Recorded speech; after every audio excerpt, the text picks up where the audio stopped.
I am exhausted as a migrant to constantly have to justify my existence in this country. I've been here for 40 years. I came to Australia when I was 12, and here I am at the age of 52 as a parliamentarian in the Australian Parliament, having to prove my Australianness, having to prove it. And I'm wearing, for goodness sake, a sprig of wattle on my lapel today.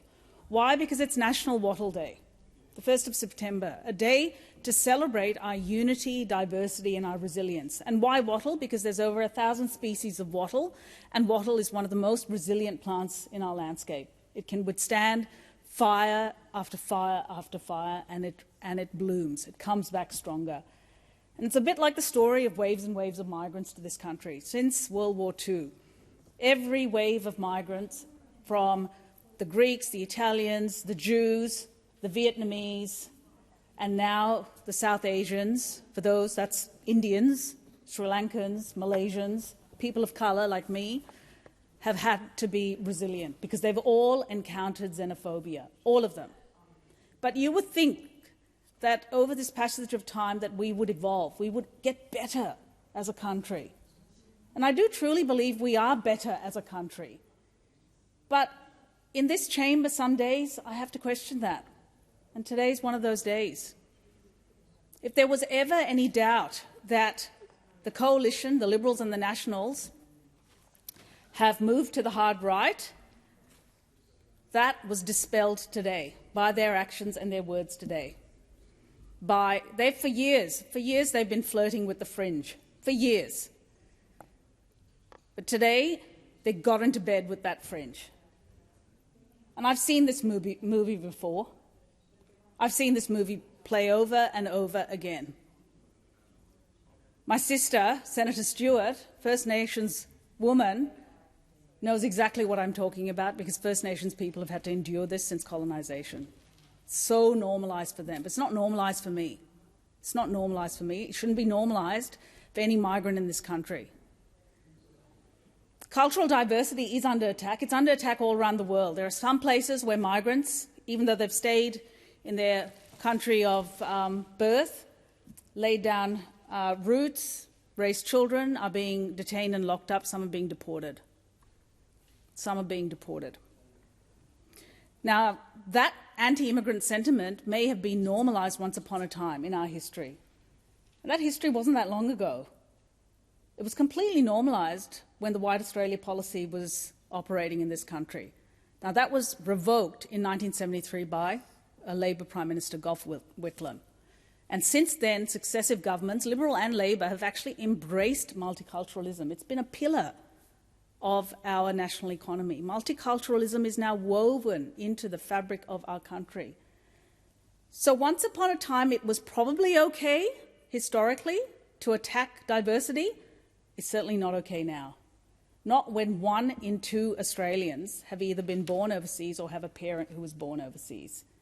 I'm not here anymore to justify my existence, to prove my Australianness, to constantly wonder whether I belong or whether I'm pretending. I am here. I am Australian. I am a member of this federal parliament. So I don't have to prove to any of you over there that I belong. I belong, is what I'm saying, and I stamp my foot down and I say I belong. And I will wave that Australian flag. What I saw on the weekend was a betrayal. It was disgusting to see what they did to the Australian flag. The flag that our diggers fought under against Nazis.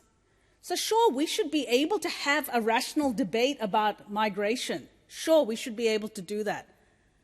But rationality goes out the window when it's co-opted, when that argument is co-opted by neo-Nazis. When anti-immigrant sentiment is the business model of One Nation and now the coalition. This place turns the dog whistle into a megaphone.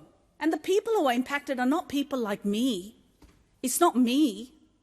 It's the little kid who's going to school, the kid who wears the hijab, the little Indian kid who plays footy on the weekend or cricket, their parents, those people who don't have the voice of Senator Ananda-Rajah in the nation's parliament.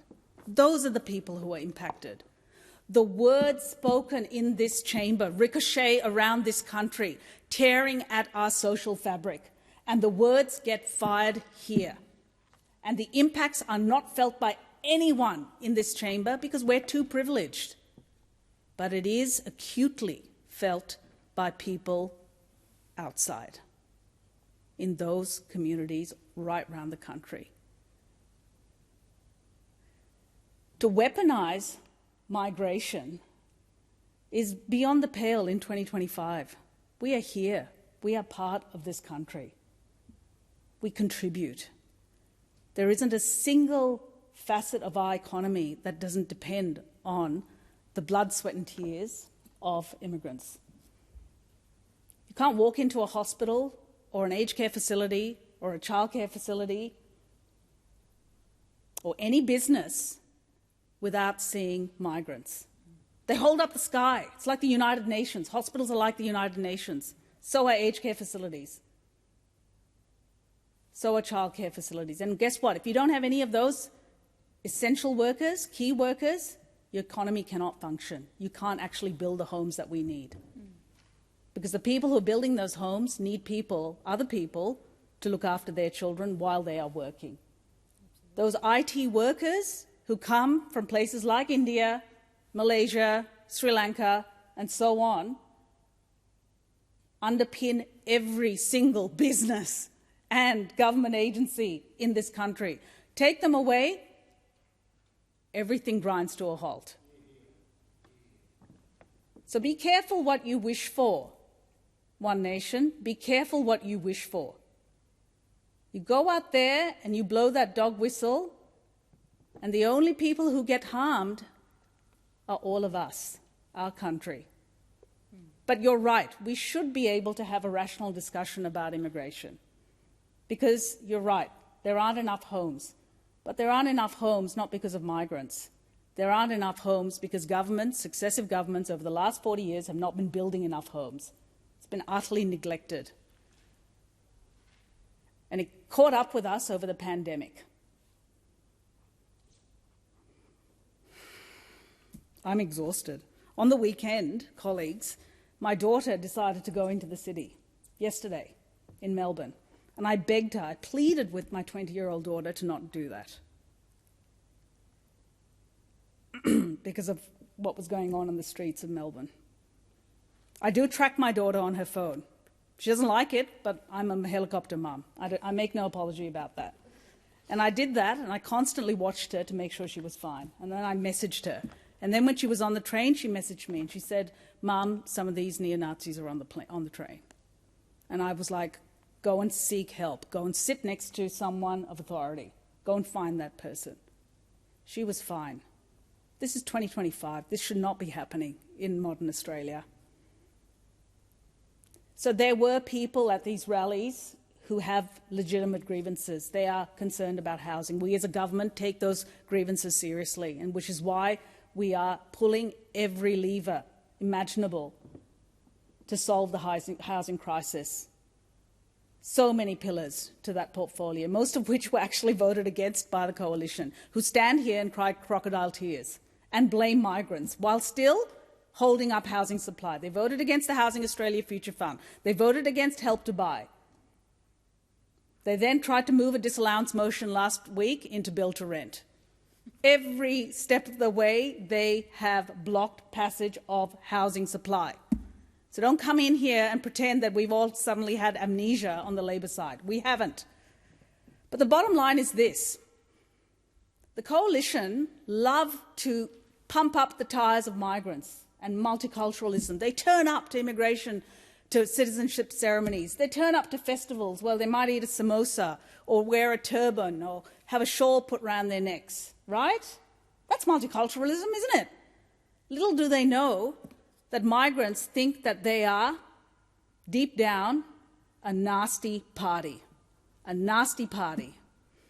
Because deep down, migrants know that the coalition, the Liberals and the Nationals, don't really like them. And that's evident on their benches. Where are the migrants? Where are the people who look like me? I was the member for Higgins. Senator Collins is putting up a hand. Senator Collins, I would love to look like you, but I don't. I don't. So the Liberals and Nationals, you need to take a hard, long look at yourself. You've just been had your backsides handed to you on a platter by the Australian people. They've rejected the direction you're moving in. You need to course correct. You need to listen to the people. Move back to the centre. It's important for this country that we have a decent opposition. It's important for this country that we have an alternative government, an alternative party that is worthy of government. But if you're not able to do that, then people like me will happily come and take your seats. And once we've finished with the Liberal seats, we'll move on to the National seats. And once we're finished with the National seats, we'll move on to the One Nation seats. Because all those communities have grievances that only a Labor government is addressing. Stop using migrants as a political football. Migrants are not the problem. They are part of the solution. If there is a problem with infrastructure and housing, then let's, as a parliament, work collaboratively and solve that. Thank you, President.